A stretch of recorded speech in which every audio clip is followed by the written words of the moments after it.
Jai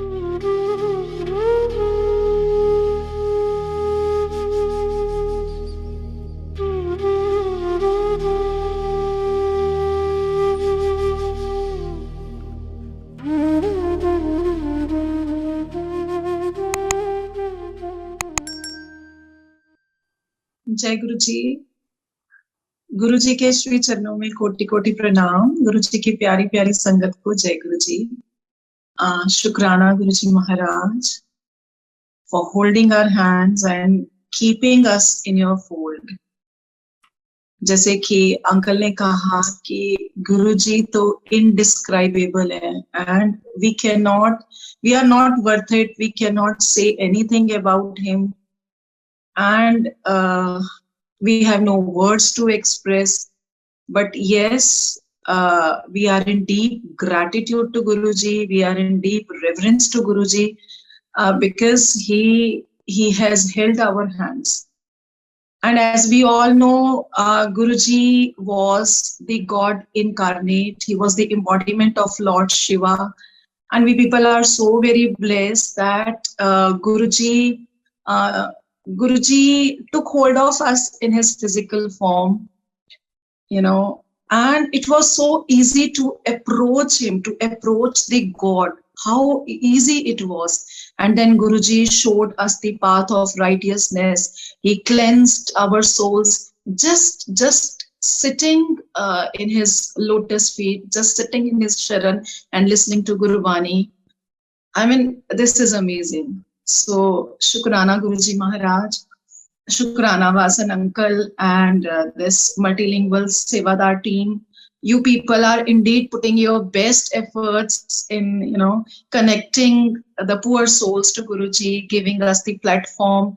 And, at times it happens as like when we sit down at the platform, then only we have the realization of the connection of Guruji, and then enlightenment comes. So nobody knows at what moment Guruji is going to bless us on which platform. So I congratulate wholeheartedly to the team who is spending day and night for this cause. I appreciate Shukrana Vasan Uncle and the team members once again for your dedicated services. And today I feel fortunate enough for being chosen to do the seva of reading about Guruji. As Uncle said, like it cannot be Guruji's Jeevani because we cannot describe Guruji in words. So it's a little attempt. So, Agya Maharaj, while reading it, in case I go wrong somewhere, please forgive me. Sangaji Bhulchuk Maafi. Shukrana Malik. Guruji, Guruji, Guruji, it is God alone who is intimate with his saints, and his saints alone who are intimate with him. Though lakhs know of Guruji or are in a relationship of devotion with him, we still know too little. In fact, not much at all about Guruji, the person. One cannot help but think that this is in accordance with his wishes. Spiritual biographies are not open to the merely curious, for spirituality is not the subject matter of curiosity. It is a highly engaged pursuit. Guruji's biographical details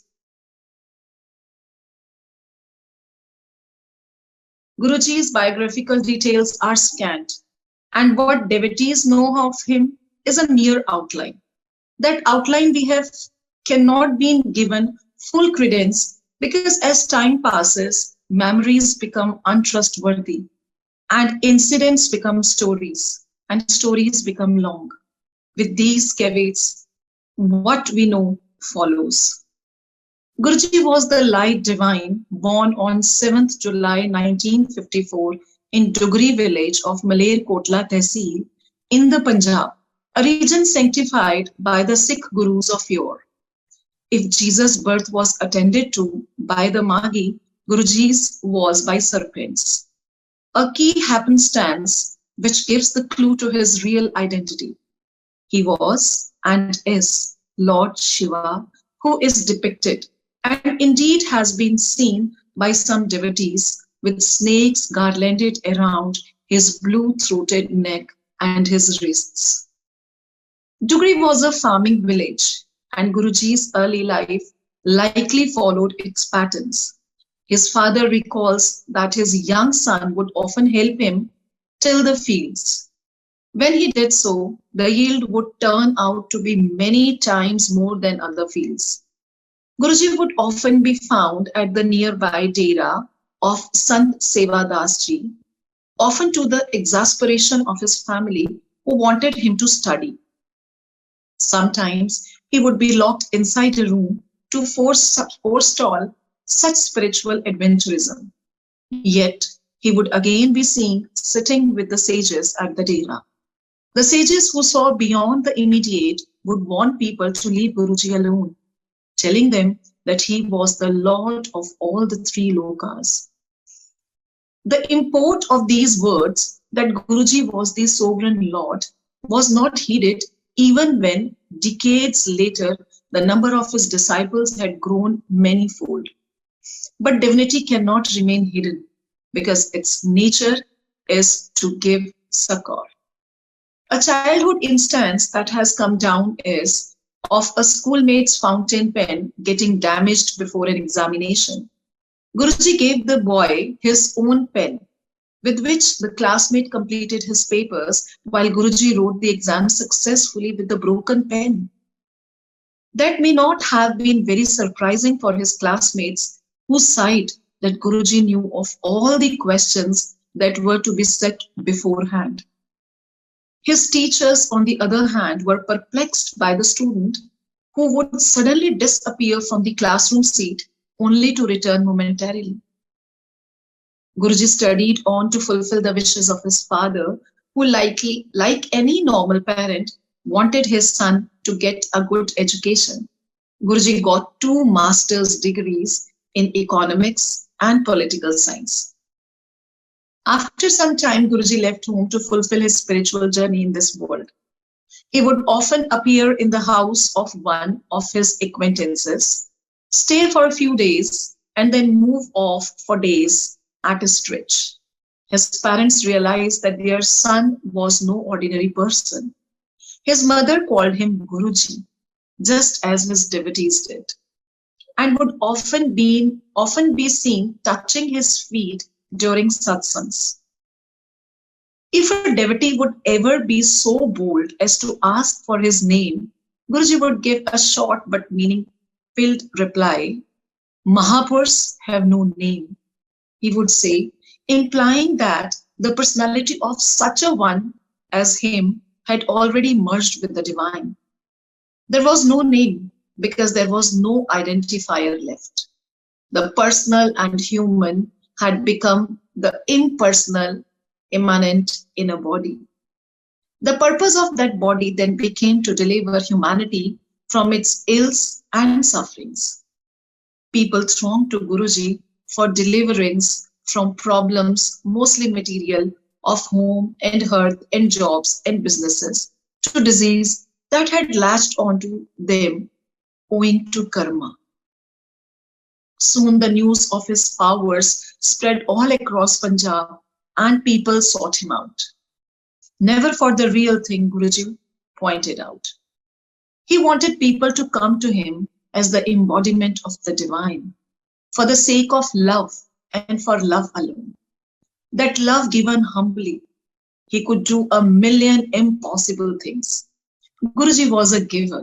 He never expected or took anything from anyone. Guruji sat at various places including Jalandhar, Chandigarh, Panchkula and New Delhi, and a river of satsangs like the holy Ganga began flowing amid these arid lands. It was here that people came from all over India and other parts of the world to seek his blessings. The tea and langar prasad served at Guruji's satsangs were endowed with his special divine blessings. His doors were open to the high and low, poor and rich, to the neighbor as well as the foreigner. One with the divine himself, he observed no distinctions and asked his devotees to bear none in mind. He wanted them to desist from mere outward ritual and superstitions born of fear. He asked them to love God and told them that all religions were one and came from the same source, that there was one God and one universal brotherhood of humanity. Therefore, it stood to reason there could be no distinctions of caste and creed. He had no truck with astrology and ill-informed shortcuts touted as remedies. Instead, he helped his devotees write out their karma, always taking the worst of it upon himself, sacrificing his own body in the process. To him and for his disciples, the Sangat, the votaries of his congregation, were supreme. In return, he merely wanted his devotees to become good human beings, to criticize no one, to help everybody, and to harm none. He exhorted them to turn to the divine and to sow good deeds and behaviors even as he navigated their life, their souls, over the tempestuous waters of their past karma. What mattered most was complete surrender and the unconditional faith reposed in him. Kalyan Karta, Guruji would say, and blessings always is what the devotee would get. He once explained that his blessings were not for this life alone, but extended to self-realization. Guruji never delivered any sermons. His was a process, as he often announced, of practical spirituality. His teachings came via the Shabads that enraptured the hearts of those who sat around him. So his message was received by the devotee in ways that were public as well as intimate, owing to the sacred connection between the Guru and disciple.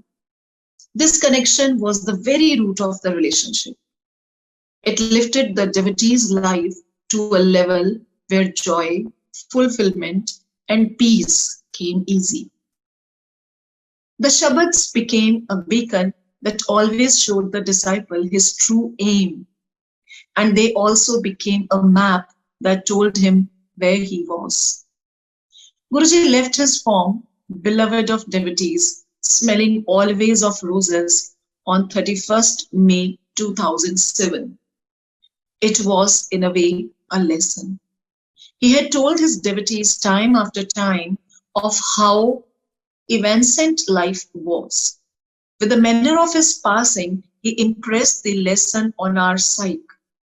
In the sanctum of his Mandir, devotees have lovingly built his Samadhi, Bade Mandir, the sacred temple, set amid an enchanted garden, stands as a mark of his spiritual largesse. So beautiful that many can only exclaim that it is a heaven on earth, and so powerful that they need only pass by it for a blessing. The Guru and the disciple. Who is the Guru and who is the disciple? A beautiful allegory in an Upanishad illustrates the relationship. Two birds, friends of each other, are perched on a tree. One eats the fruit of the tree, but the other looks on without eating. The bird flits about on the tree, going from branch to branch, intrigued by the fruits, tempted by their smell, pecking everywhere. The fruits are both tart and sweet, and the bird experiences respectively aversion and avarice, but it remains intent on eating the fruit. The other bird stays where it is and watches the first bird. Its gaze is as intent, as all-consuming as is the first bird's appetite. The tree on which the birds are perched is the tree of existence, and the two birds stand for the gross individual and the subtle self. The individual identifies itself with the body and goes about entertaining itself. The subtle self the lustrous watching bird is merely the witness. It looks on as the other bird is assailed by frenetic activity and its results of pleasure and pain. When at last the individual is browbeaten by experience, when he has had enough, he looks up at the other bird, at his very own self. At this moment, the latent guru and disciple relationship is made manifest. The guru is the inner self of every disciple.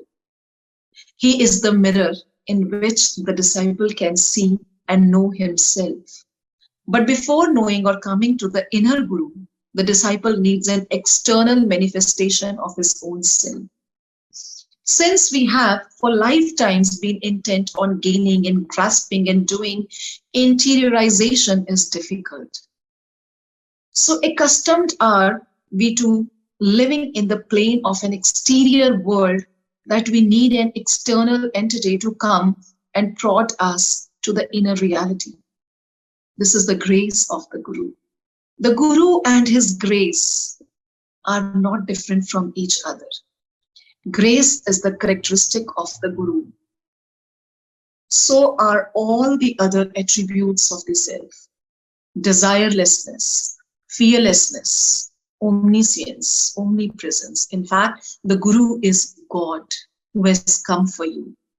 He is your very own personal Isht, your beloved friend, the heart of your heart, the inner reality of your supreme self. Your Guru watches so intently, with such an exuberance of grace that you are bound to look up at him. This is the law of love. It may take lifetimes for you to look up, but look up to the crystal clear face of Guruji, you will. When the Guru presents to us as an external reality, it becomes easier for us to devote ourselves to him. We cannot offer our emotions to abstractions, no matter how luminous. In the form of a Guru, God himself comes to take care of us and take us out of the cycle of samsara. He wakes us up. He decides that we can form a relationship of devotion with him, using this relationship of obedience and discipline. We learn patience and compassion. We find trust and faith. Finally, we are able to surrender to the Guru and through him to existence itself. We begin seeing the hand of Guruji or God in our life events. Our experiences lose their sting. We break away from many things and many people. We reform relationships on the basis of the equivalence of human beings. We enter into a world where desire has no meaning, gratification has little hold, and where only the Guru's participation in our life gives it any meaning. Such complete loving is devotion. We trust the Guru, and with the minutiae of everyday life and the great crisis of life-churning events, we turn to him as our father and mother. We befriend him as the sole comforter. We fall passionately in love with him as the only lover. The great crucible of this relationship has only one purpose: self-realization. We go to our Guru with genuine problems and difficulties, and at times with wishes and whimsies. Guruji takes us out of all of them. It is easy for us to comprehend a Guru as a person. It is easy for us to offer our love to him, since the Guru wears a personality. It is easy for us to understand his words and his silences, because it is rather difficult to listen to and understand the languages and the silence of existence. Surely, but slowly, the Guru molds us. It is an enthralling journey. The Paramatma himself comes down as our Guru to lead the Jivatma to himself. The Guru-disciple relationship is of two people only insofar as these two personalities exist.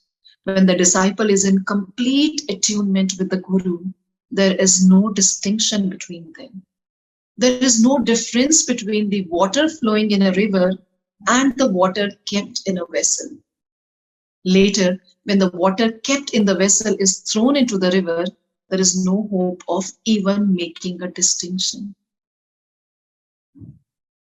However, lifetimes of fruit picking confine the bird to a little cage, make it a stranger to its own nature. It does not even know it has wings. It does not even think of the flight of freedom. It thinks that fruit eating is all there is to eat. There is to it. That it is born to eat fruit. By the Guru's grace, it sometimes looks at its serene friend, who is content not eating. Then it wonders. Then it comes to know it has wings. And through the grace of its friend, in whom it catches a glimpse of its true being, it contemplates flight. And one day, it does indeed fly away. Though the entire process can be allegorically represented in a few sentences, as with the two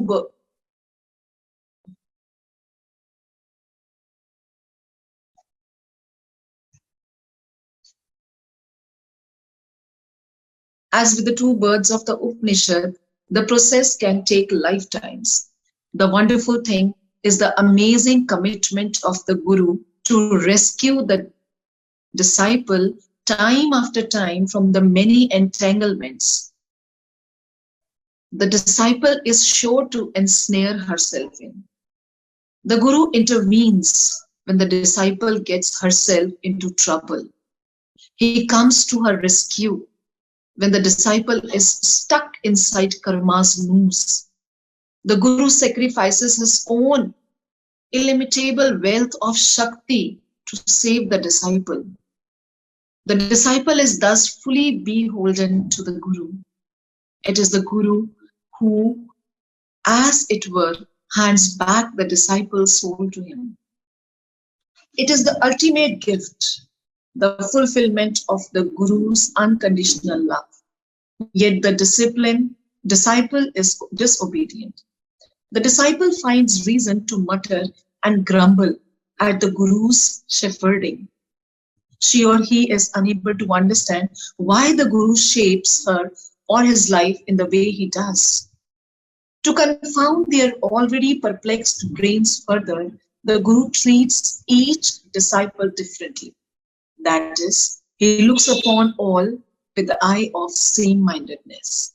But when it comes to our training and instruction, our journey to self-realization, individual temperaments, and the different arcs of karma on which we travel have to be taken into account. Only the Guru knows what is apt for whom. The sweet that gives you energy is poison for a diabetic. It is great good fortune that leads us to a Guru. But then we resist the Guru by not following him. We place ourselves in an unenviable and ridiculous position. We are living in and enacting a circus. And when the master finally comes to relieve us, we want to stay back. We like our cages. We think our relationships are permanent. We agonize over them. We merely defer our liberation. But when our experience of the world shows us for what it truly is, when we grow distasteful and disillusioned, when the fruit of our experience ripens, then we lift our heads up from the hay and search. If we truly follow a Guru's path, we quickly learn that we have not come upon this earth to sate our thirst for sensual pleasures or satiate our ambition. The Guru shows us the futility of the world. It is unreal.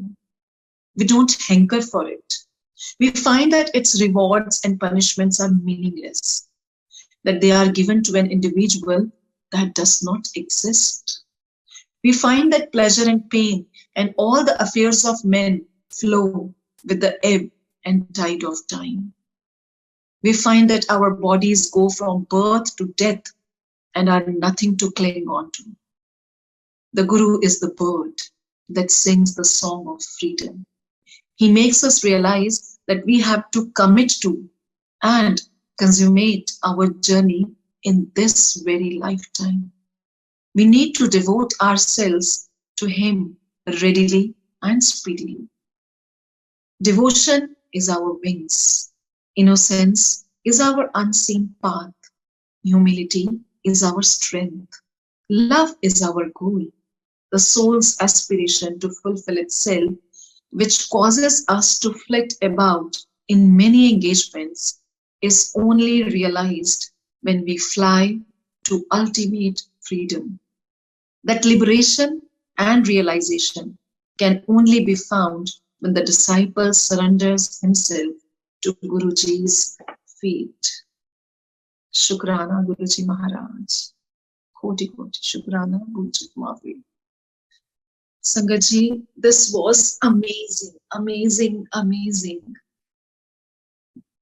Very beautifully, the example of these two birds are given. The two birds, one is the inner self, and the other bird is, who perches from here and there and savors the fruits of different tastes. Are we the human beings?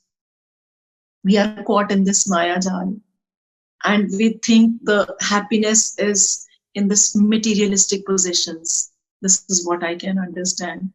And the other bird, which is sitting on the other branch and, just watching, is our inner self, Sooner or later, when we are tired of all these worldly possessions, and then we desperately search for this, the true happiness, the true contentment, the true love, the true bond, then appears the Guru. And when the Guru appears, then we have the self-realization.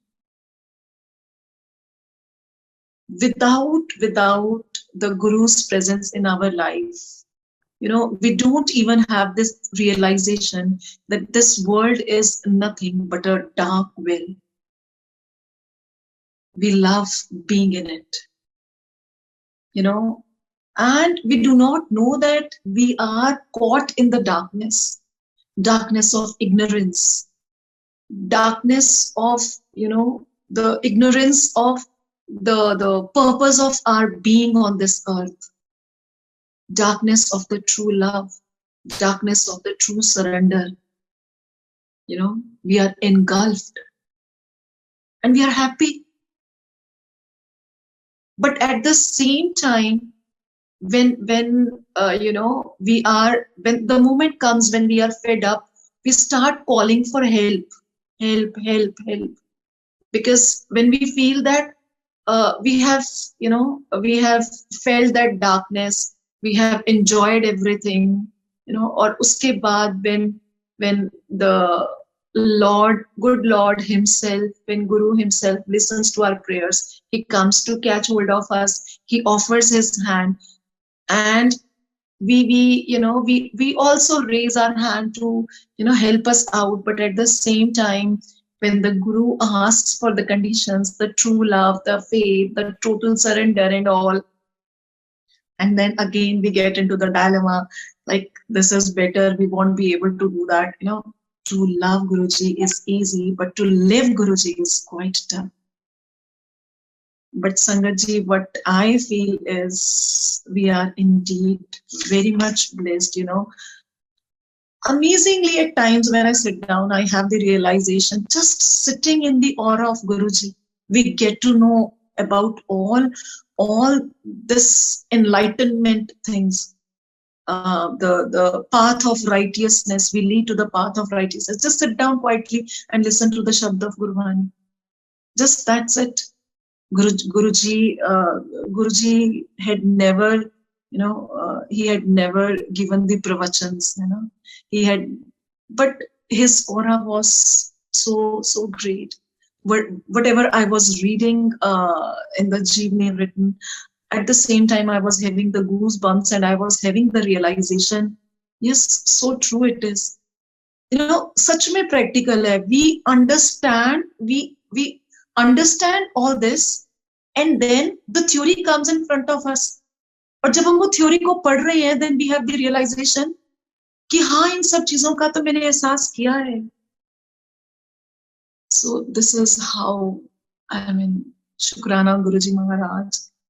Guruji is indescribable. You are indescribable. How can we describe you? Your glory is so great. We are in your Sharan, and this is our blessed fate.